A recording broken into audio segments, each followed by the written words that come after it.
তোমরা ভুল করছো। আমাকে পাওয়া এতটা সহজ নয়। আমাকে পেতে হলে তোমাদেরকে কঠিন অগ্নি পরীক্ষার মধ্যে দিয়ে যেতে হবে।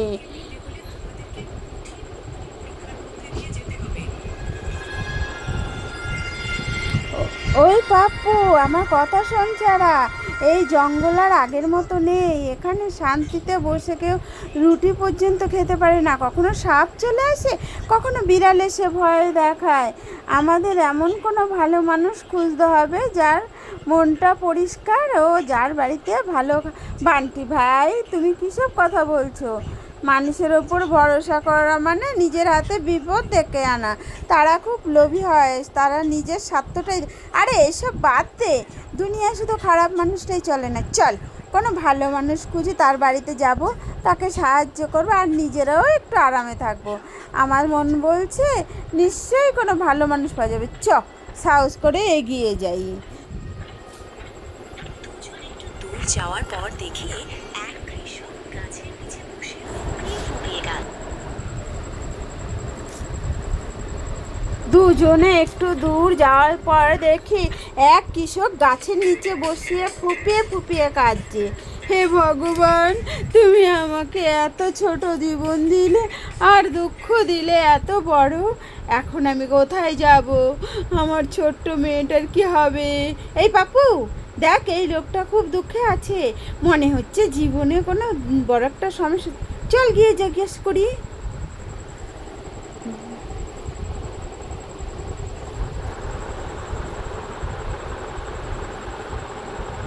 দুজন কৃষকের কাছে যায়। ওই পাজি, কি হয়েছে? এত চিন্তা করছেন কেন? কাঁদতে কাঁদতে তো নদী বয়ে দিলেন, ব্যাপারটা কি? কে বলল? এখানে তো কেউ নেই। দুঃখে কি আমি পাগল হয়ে গেছি নাকি? ভয় পাবেন না ভাই, আমরা কথা বলতে পারি। আমি ঘোড়া, এটা আমার বন্ধু বান্টি। হ্যাঁ পাজি, চিন্তা করবেন না, আমরা একেবারে জাদুই করে জিহ্বা পেয়েছি। বলুন কেন কাঁদছেন? কোনো সমস্যা থাকলে আমাদের বলুন, দুঃখ ভাগ করলে কমে যায় ভাই। আমার একটা ছোট্ট মেয়ে আছে, সে খুব অসুস্থ। বৈদ্য বলেছে তাকে শুধু চম্পা ফুলেই বাঁচাতে পারে, কিন্তু সেই ফুল কোথায় পাবো, কেমন দেখতে, কিছুই জানি না। চম্পা ফুল? ওরে বাবা, এ আবার কি জিনিস? চম্পা তো শুনেছি, কিন্তু এই ফুলের ব্যাপারটা কি? তুই কখনো এমন ফুল দেখেছিস বা খেয়েছিস? না ভাই, আমিও কখনো শুনিনি। এটা সাধারণ কোনো ফুল মনে হচ্ছে না। আমিও জানি না সেটা কি। আমি এটুকু জানি আমার মেয়ের জীবন ওই ফুলের উপর নির্ভর করছে।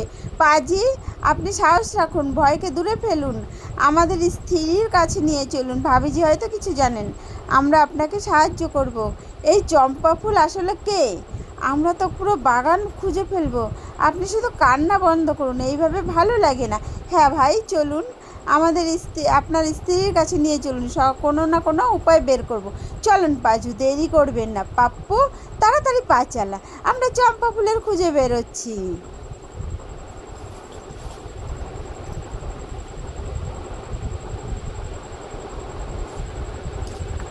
মদন, বান্টি আর পাপ্পু বাড়িতে পৌঁছে যায়। মদনের স্ত্রী মায়া স্থির হয়ে বসে আছে।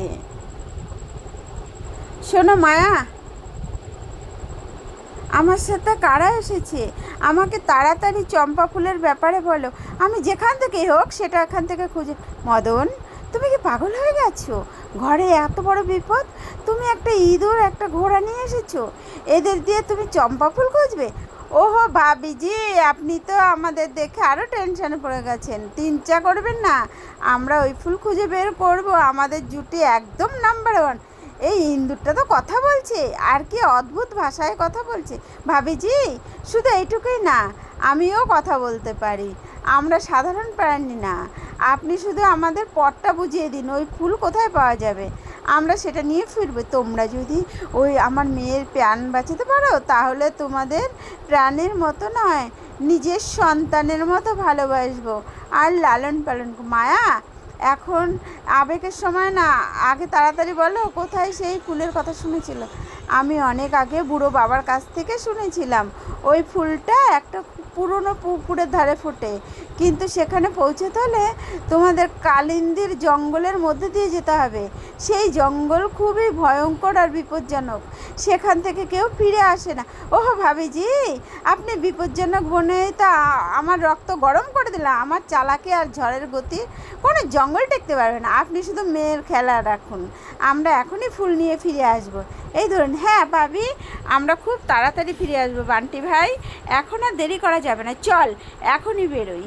ঠিক আছে চল ভাই, ভগবান আমাদের রক্ষা করবে।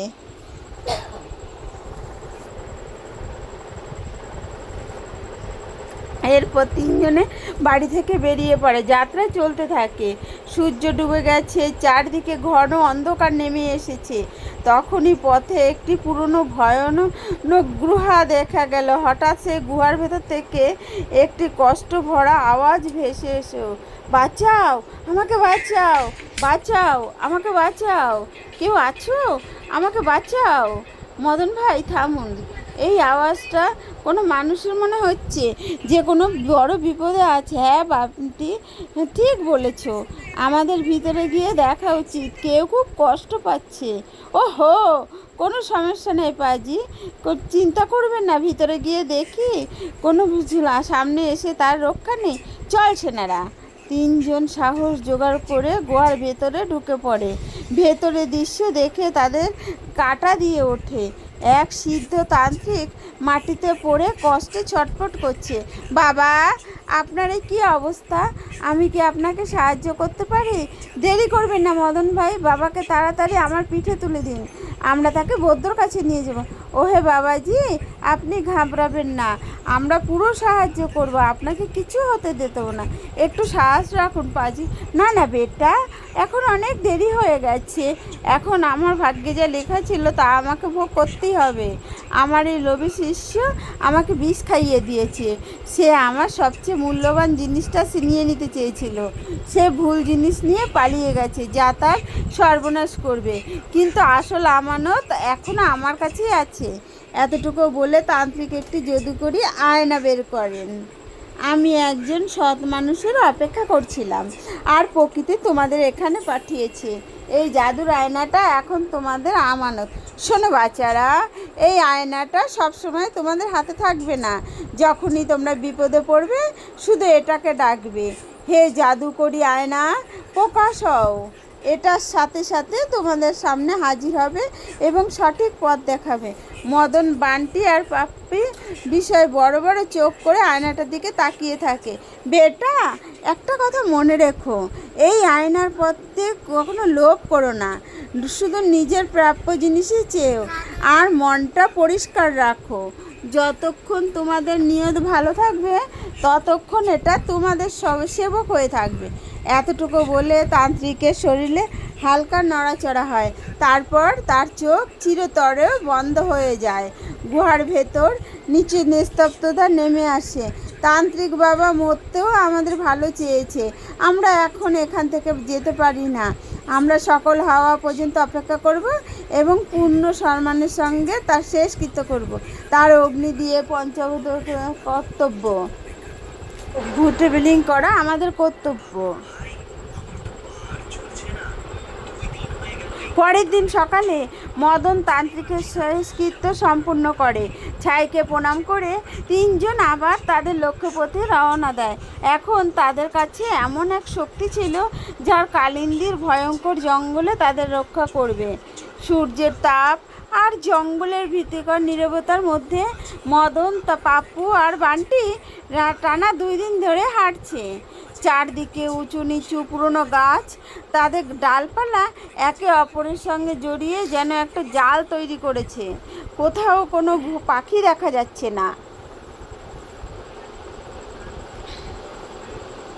পাপ্পু ভাই, আমার তো পার চলছে না, 2 দিন হয়ে গেল এই গোলক ধাঁধায় ঘুরছি, কিন্তু বুঝতেই পারছি না কোনটা উত্তর আর কোনটা দক্ষিণ।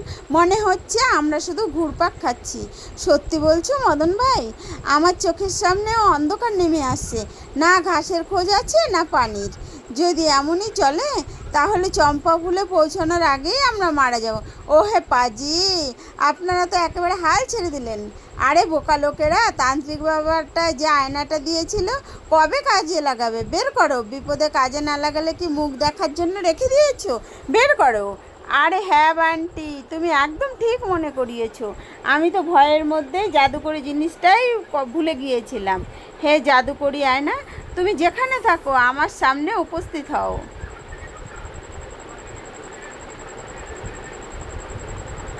হুকুম করুন আমার প্রভু, আপনি আমাকে স্মরণ করেছেন, আমি উপস্থিত। বলুন, এই পৃথিবীর কোন গোপন তথ্য জানতে চান? হে দিব্যি আয়না, আমার ছোট্ট মেয়ে মৃত্যুর সাথে লড়াই করছে, আমাদের চম্পা ফুল দরকার। তুমি কি আমাদের সেখানে পৌঁছানোর পথ দেখাতে পারো প্রভু? চম্পা ফুল কোনো সহজ কাজ নয়, অমৃত সরোবরের কাছে ফোটে। সেখানে পৌঁছাতে হলে 3টি কঠিন ধাপ পার হতে হবে। প্রথম, নাগমণি খুঁজে বের করা। দ্বিতীয়, নাগমণির বিনিময় বা লেনদেন। তৃতীয়, 2 পাহাড়ের মাঝখানে থাকা এক মহাবীর সেতু পার হওয়া। নাগমণি, লেনদেন, সেতু, ভাই সাহেব শুনতেই ভয় লাগছে। একটু বিস্তারিত বলবেন আমাদের কি করতে হবে? ওহো আয়না ভাই, আমাদের ভাষায় একটু বুঝিয়ে বলুন না। এই ধাপটাপ শুনে তো মাথা হ্যাং হয়ে গেছে। কোথায় যেতে হবে আর কি করতে হবে? মনোযোগ দিয়ে শোনো। এখান থেকে সরাসরি উত্তরের দিকে যাও, সেখানে তোমরা নাগ লোকের দরজা পাবে। সেখানে এক বিশাল সাপ পাহারা দিচ্ছে। ভয় পেও না, তার সামনে গিয়ে এই মন্ত্রটি বলবে। আমি নাগ লোক থেকে এসেছি, অনেক দুঃখ কষ্ট সহ্য করেছি। এখন দেরি করো না বন্ধু, আমাকে দাও তোমার মণি। হে আমার সাথী, তোমরা এই মন্ত্র বলা মাত্রই সেই নাগ বুঝে যাবে তোমরা একেবারে সৎ ও পবিত্র আত্মা। কারণ এই গোপন মন্ত্র শুধু নিঃস্বার্থ মানুষই বলতে পারে। সে তোমাদের নিজের নাগমণি দিয়ে দেবে। আর সেই মণি নিয়ে কি করতে হবে? ওই মণি নিয়ে তোমাদের সামনেই এগিয়ে যেতে হবে। সেখানে বৃক্ষরাজের রাজ্য আছে, সেই তোমাদের সঙ্গে সেই নাগমণির বিনিময়ে চুক্তি করবে। যখন তোমরা তাকে মণিটা দেবে তখন সে তোমাদের ভিতরে যাওয়ার অনুমতি দেব এবং সাথে একটি জাদুকরি চাবি দেবে। সেই চাবি তোমাদের পথে নিয়ে যাবে, যেখানে 2টি আলাদা পাহাড়ের মাঝে একটি সেতু তৈরি করতে হবে। যখন তোমরা খাদের কাছে পৌঁছাবে তখন সেই চাবি নিজেই পথ তৈরি করে দেবে এবং তোমরা চম্পা ফুল পর্যন্ত পৌঁছে যাব। আয়নার আলো ধীরে ধীরে কমে এলো, যেন সে বিদায় নিচ্ছে। কিন্তু মনে রেখো মদন, এই পথ ছলনা, মায়া আর প্রতারণায় ভরা। পথে তোমাদের খারাপ শক্তি আর ভয়ঙ্কর রাক্ষসদের মুখোমুখি হতে হবে, যারা তোমাদের মন ভোলানোর চেষ্টা করবে। নিজের মন পরিষ্কার রাখবে। যখনই পথ হারিয়ে ফেলো বা মৃত্যুর মুখোমুখি হও, আমাকে ডাকবে, আমি অবশ্যই তোমাদের সাহায্য করবো। এতটুকু বলেই আয়নাটি অদৃশ্য হয়ে গেল। চারদিকে আবার নিস্তব্ধতা নেমে এলো। কিন্তু এবার 3 জনের চোখে নতুন আর জেদ আর সাহসের ঝিলিক দেখা গেল। এই শুনলি নাগলোক বৃক্ষরাজ ভাই, এবার তো আসল অ্যাডভেঞ্চার শুরু হলো। চল গিয়ার লাগে, চল। আমার মন্ত্র তো একেবারে রেডি, আমি নাগ লোক এসেছি। বাহ কি কথা, রাস্তা খুব কঠিন বান্টি ভাই, কিন্তু মদন ভাইয়ের মেয়ের জন্য আমি আমার জীবনও বাজি রাখতে। চল মদন ভাই, এখন আর থামা যাবে না। হ্যাঁ বন্ধুরা চল, ঈশ্বর আমাদের সাথে আছেন। এখন রাক্ষস আসুক বা কোনো ছলনা, আমরা চম্পা ফুল নিয়ে তবেই ফিরবো। তিনজন ক্লান্তি ঝিরে ফিরে উত্তরের দিকে ঘন জঙ্গলের ভেতর দিয়ে এগিয়ে চলল। নিজেদের ক্লান্তি ঝেড়ে ফেরা উত্তরের দিকে ঘন জঙ্গলের ভিতরে এগিয়ে চললেন। তারা জঙ্গলে এমন একটা জায়গায় পৌঁছালো যেখানে গাছগুলো এত ঘন যে চাঁদের আলো মাটিতে পৌঁছাতে পারছে না। চারদিকে অদ্ভুত শব্দ হচ্ছিল। হঠাৎ এক ঠান্ডা ও ভারী কণ্ঠস্বর শোনা গেল, যা জঙ্গলের নীরবতা চিনিয়ে দিল। থামো, দাঁড়াও অতিথরা, এটা তোমাদের জায়গা নয়। এখানে মৃত্যুর ছায়া বিরাজ করছে, ফিরে যাও। 3 জন হঠাৎ থমকে দাঁড়িয়ে পেল। মদনের বুক ধড়ফড় করতে লাগলো, কিন্তু বান্টি নিজের প্রাণের প্রেরণা করে চিৎকার করে উঠল, ওহো কে রে তুই যে আমাদের রাস্তা আটকে রেখেছিস? সামনে এসে কথা বল। আমাদের ছোটোখাটো প্রাণী ভাবিস না। আমরা তো মৃত্যুকে হ্যালো বলে এসেছি। সাহস থাকলে সামনে এসে মুখে মুখে কথা বল। পাজি, হ্যাঁ তুমি কে? লোকে কোখানে ভয় দেখাচ্ছ? যদি সাহস থাকে সামনে এসে কথা বল। কিন্তু মদন কিন্তু যার মনে তার ভেসে উঠছিল, বুঝতে পারছিল এখানে রাগ নয়, ভদ্রতাই কাজ দেবে। আপনি যেই হন না কেন দয়া করে সামনে আসুন। আমরা এখানে কারো ক্ষতি করতে আসিনি। আমরা তো শুধু বাধ্য হয়ে পথ চলা কিছু যাত্রী। আমাদের পথ আটকাবেন না, আমাদের প্রতি দয়া করুন। ময়াদের কথা বাতাসে ছড়িয়ে পড়তেই মাটি কাঁপতে লাগলো। এক বিশাল ঝোপের আড়াল থেকে ধীরে ধীরে এক ভয়ঙ্কর অবয়ব বেরিয়ে এলো। সেটি কোনো সাধারণ সাপ নয়, সে স্বয়ং নাগেশ্বর। মানুষ, তোর এত সাহস হলো কি করে নাগরকের সীমানা অতিক্রম করার? তুই কি নিজের জীবন হারাতে চাস? বল কোন উদ্দেশ্যে এখানে এসেছিস? মদন কাঁপতে কাঁপতে তার পুরো কথা গল্প বলল। তার অসুস্থ মেয়ে বৌদ্ধর কথা আর চম্পা ফুলের প্রয়োজন। চম্পা ফুল, সেটা পেতে হলে নাগমণি দরকার। কিন্তু নাগমণি কোনো সাধারণ কাউকে দেওয়া হয় না। তোকে তো সত্যিকারের মানবতার প্রণাম দিতে হবে। তুই কি প্রস্তুত? বানটি আস্তে করে পাপ্পুর কানে ফিসফিস করে, ওই মদন, ওই মন্ত্রটা, জাদুর আয়নার মন্ত্রটা পড়ে দে পাজি, এখনই সময়। গভীর শ্বাস নিল, চোখ বন্ধ করলো আর পূর্ণ ভক্তি নিয়ে প্রাচীন মন্ত্রটা উচ্চারণ করলো। আমি নাগলোক থেকে এসেছি, অনেক দুঃখ কষ্ট সহ্য করেছি। এখন দেরি করো না বন্ধু আমার, আমাকে দাও তোমার মনি, হে আমার সাথী। মদনের মুখ থেকে এই শব্দ বের হওয়া মাত্রই নাগেশ্বরীর রাগ সম্পূর্ণ শান্ত হয়ে গেল। তার মুখে এক মৃদু হাসি ফুটে উঠল আর চোখে লালচে ভাব কমলতাই বদলে গেল। অদ্ভুত! এই মন্ত্র শুধু সেই মানুষই বলতে পারে যার আত্মা আয়নার মতো পরিষ্কার আর যার মনে একটুও স্বার্থপরতা নেই। মদন, তুই এই মনের প্রকৃতিযোগ্য। তোর সততায় আমার মন জয় করেছে। নাগেশ্বর সঙ্গে সঙ্গে নাগমণি তুলে দিল। যাও মদন, এই মণি তোমাদের রক্ষা করবে। কিন্তু মনে রেখো, পথ এখন অনেক বাকি। আগামীকাল বৃক্ষরাজের সাথে দেখা করতে হবে। নিজের সাহস ধরে রেখো। এতটুকু বলেই নাগেশ্বর অন্ধকারে মিলিয়ে গেল। ওই যাক দে ফাটে পাজি, তুমি তো একেবারে কামাল করে দিলে। মন্ত্র পড়তেই নাক পাজি তো ইমোশনাল হয়ে গেল। এখন তো মনি আমাদের হাতে। সত্যি মদন ভাই, তোমার সরলতা আজ আমাদের প্রাণও বাঁচিয়েছে, আমাদের লক্ষ্যেও আরও কাছে নিয়ে এসেছে। এটা আমাদের ছোট মেয়ে দুয়ারি ফল বন্ধুরা। এখন শুধু বৃক্ষরাজের সঙ্গে দেখা করতে হবে আর সেই জাদুর চাবির সঙ্গে লেনদেন করতে হবে।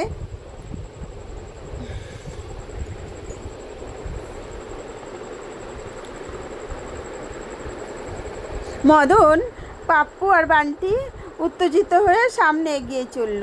হাঁটতে হাঁটতে তারা এক বিশাল গাছের কাছে পৌঁছে গেল।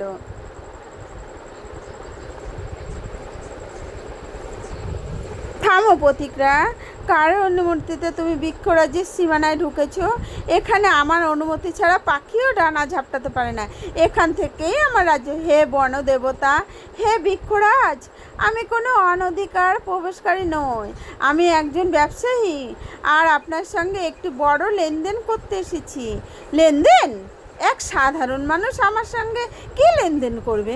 তোমার কাছে কি এমন কিছু আছে যা পুরো জঙ্গলের সবুজের চেয়েও মূল্যবান?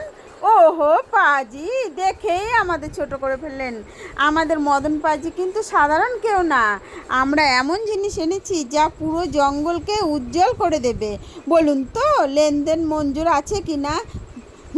মজা লাগছে। ঠিক আছে, বলো তুমি আমাকে কী দিতে চাও? মহারাজ, আমি আপনাকে সেই দিব্য নাগমণি দিতে প্রস্তুত যা আমাকে স্বয়ং নাগেশ্বর দিয়েছেন। এর বদলে জাদুকরি চাবিটি চাই যা দুই আলাদা পাহাড়ের মাঝে পথ তৈরি করতে পারে। নাগমণির নাম শুনেই বৃক্ষরাজের চোখে এক ঝিলিক দেখা গেল। সেই মণির সত্যতেই পুরো জঙ্গল চিরসবুজ হয়ে উঠতে পারে। নাগমণি, যদি সত্যিই তোমার কাছে সেই মণি থাকে তাহলে এই লেনদেন আমার কাছে গ্রহণযোগ্য। এই নাও। সেই দিব্য চাবি, যার শতাব্দীর পর শতাব্দী ধরে আমার কাছে সুরক্ষিত। ধন্যবাদ মহারাজ।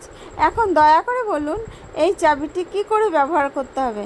শোনো মদন, যখন তুমি শেষ প্রান্তে পৌঁছাবে, যেখানে দুই পাহাড়ের মাঝে গভীর খাদ থাকবে, তখন এই চাবিটা আকাশের দিকে তুলে ধরে মন থেকেই মন্ত্র বলবে, হে দিব্য চাবি, আমাদের পথ দেখাও, আমরা পথ হারা পথিক, আমাদের গন্তব্য সন্ধান দাও। এতটুকু বললেই এই চাবি তোমাদের পায়ের নিচে শক্ত সেতু তৈরি করে দেবে। কিন্তু মনে রেখো, চম্পা ফুল ঠিক সেই জায়গায় পাবে যেখানে তোমাদের সততার শেষ পরীক্ষা হবে। বানটি খুশিতে লাফিয়ে উঠল। ওই চাকরি ফাটে পাজি, এই বিল তো একেবারে লাভের হয়েছে। নাগমণি গেছে তো কী হয়েছে, চাবি তো পেয়ে গেছি। পাপ্পু সেরা, এবার গতি পেয়ে বুলেটের মতো করে দে। চম্পা ফুল আর বেশি দূরে নয়, একদম ঠিক বান্টি ভাই। এখন শুধু ওই পাহাড়টা তখনই মদনের চোখে এবার আসার জল চিকচিক করছিল। তিনজন এগিয়ে চলল সেই খাদের দিকে, যেখানে তাদের জীবনের সবচেয়ে বড় পরীক্ষা অপেক্ষা করছে। মদন, পাপ্পু আর বান্টি হাঁটতে হাঁটতে অবশেষে সেই জায়গায় পৌঁছালো যেখানে মাটি হঠাৎ শেষ হয়ে গেছে।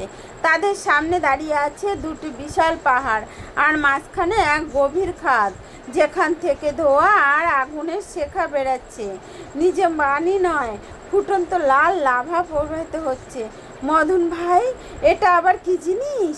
নেচে তো মনে হচ্ছে স্বয়ং যমরাজের দরজা খুলে আছে। যদি এতে এক পাও পড়ে তাহলে মুহূর্তেই ছাই হয়ে যাব। ওহো পাজি, কি হট সিং, এত গরম। ও পাপ্পু, যদি এই চাবি কাজ না করে তাহলে আমরা একটা কাঠের নৌকা বানাবো, কিন্তু লাভাই নৌকা চলবে কীভাবে? আমার তো মাথায় কাজ করছে না। তুমি পাগল হয়ে গেছো নাকি বান্টি? বা লাভায় কাঠের নৌকাতে কয়লা হয়ে যাবে, এখানে কোনো সাধারণ উপায়। মদন তার গলা থেকে সোনালি চাবিটা বের করলো, তার মুখে ঘাম, কিন্তু চোখের নিজের মেয়েকে বাঁচানোর দীর্ঘ সম্পর্ক। হে দিব্য চাবি, আমাদের পথ দেখাও, আমরা পথ হারা পথিক, আমাদের গন্তব্যের সন্ধান দাও। মদনের মুখ থেকে শেষ শব্দ বেরোতেই চাবি থেকে সাদা ও শীতল আলো বের হলো, যা সরাসরি আগুনের খাদে গিয়ে বলল। মুহূর্তের মধ্যে এক আশ্চর্য ঘটনা ঘটল। ফুটন্ত লাভার ওপর পাথর আর আলোর তৈরি এক জাদুকরীর সিঁড়ি তৈরি হতে লাগলো। সেটি বাতাসে ভাসতে ভাসতে একটি শক্ত সেতুর মতো অন্য পাহাড়ের সঙ্গে যুক্ত হয়ে গেল। ওই চ্যাক দিয়ে ফাটে একেবারে জাদু হয়ে গেল পাজি, সিঁড়িতে তৈরি হয়ে গেছে। তাড়াতাড়ি চল, এর আগে কোনো সিস্টেম হয়ে যাক। তিনজন কাঁদতে কাঁদতে সেই জাদুকরী সিঁড়ির ওপর পা রাখলো। নিচে আগুন ফুটছে, কিন্তু সেই পথে তাদের একটু গরম লাগছিল না। ধীরে ধীরে তারা ওপারে পৌঁছে গেল। খাদ পার হতেই মনে হলো যে এটাই আমাদের আসল পরিচয়। সত্য, প্রথম দ্বার খুলে গেল। ওহ ছোট প্রাণী, বলো, একটি কুয়োতে 20টি ব্যাঙ আছে, তাদের মধ্যে 5টি ব্যাঙ মারা গেল। এখন কুয়োতে কতটি ব্যাঙ রইল? ওহ দেবীজি, আমি তো স্কুলের মুখেই দেখিনি। আমার দেশি বুদ্ধি বলছে এখনও 20টিই ব্যাঙ থাকবে, কারণ মরে যাওয়া ব্যাঙগুলো তো কুয়া থেকে বেরোবে না, সেখানেই থাকবে। তোমার উপস্থিত বুদ্ধি তোমাকে বাঁচিয়ে দিল। দ্বিতীয় দ্বারও খুলে গেল। পাপ্পু, যদি আমি তোমাকে এখন এমন একটি জীবন দিই যেখানে তুমি পৃথিবীর সবচেয়ে শক্তিশালী শাসক হবে, তোমার জন্য থাকবে সোনার রাস্তার বল। কিন্তু সত্য হলো, এই মুহূর্তেই তোমাকে তোমার এই দুই তুচ্ছ বন্ধুকে হত্যা করতে হবে। তুমি কি এই বিলাসবহুল জীবনের জন্য বন্ধুত্বের সাথে বিশ্বাসতা করবে?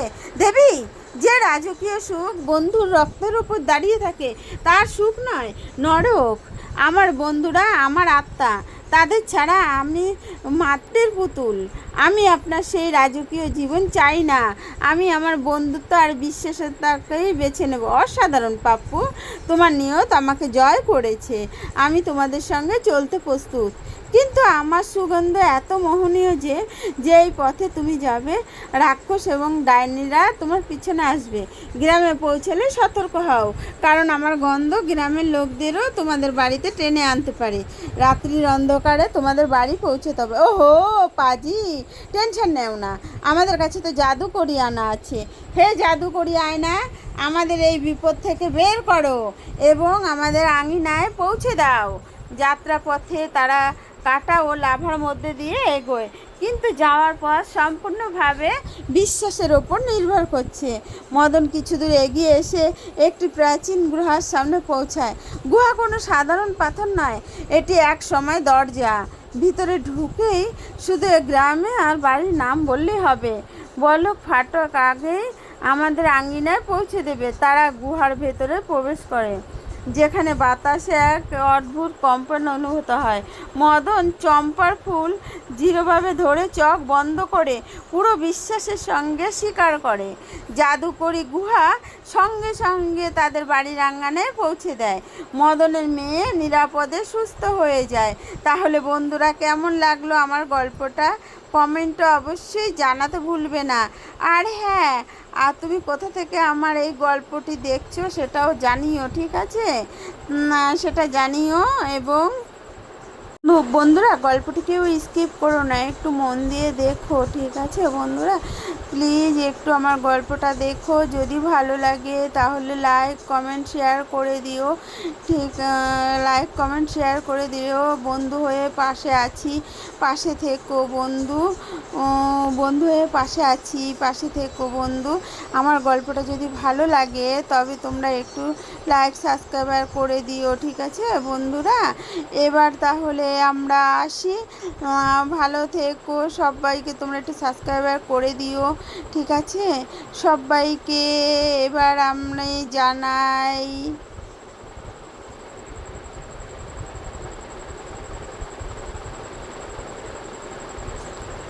সবাই আছো, সবাই হয়েছো। আমার গল্পটা একটু ভালো করে মনোযোগ সহকারে দেখো বন্ধুরা। দেখে একটু কমেন্ট করো, দেখে কমেন্ট করো বন্ধুরা। কেমন লাগলো তোমাদের গল্পটা একটু জানিও। এর থেকে ভালো গল্প পেতে হলে কমেন্টে জানিয়ে দিও বন্ধুরা।